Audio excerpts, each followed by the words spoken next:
This summer, let's go for a good wander. We've been focusing on screens and worrying about the state of the world a lot lately, and we tend to forget how full the planet is with inspiration for art. I'd like to introduce you to a practice I've had for about 5 years now of wandering, observing, and then weaving small tapestries about what I saw. Most often, my wandering is somewhere outdoors. I'm often fascinated by small things like lichen on rocks or the stamens on a flower I've never really looked closely at before. And at other times, I weave about events or people or urban landscapes.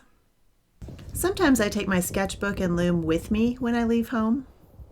Other times, I just sit still and observe and take a few photos and leave the weaving for camp or home. It doesn't matter if your inspiration is in your neighborhood park or forest or farther from home.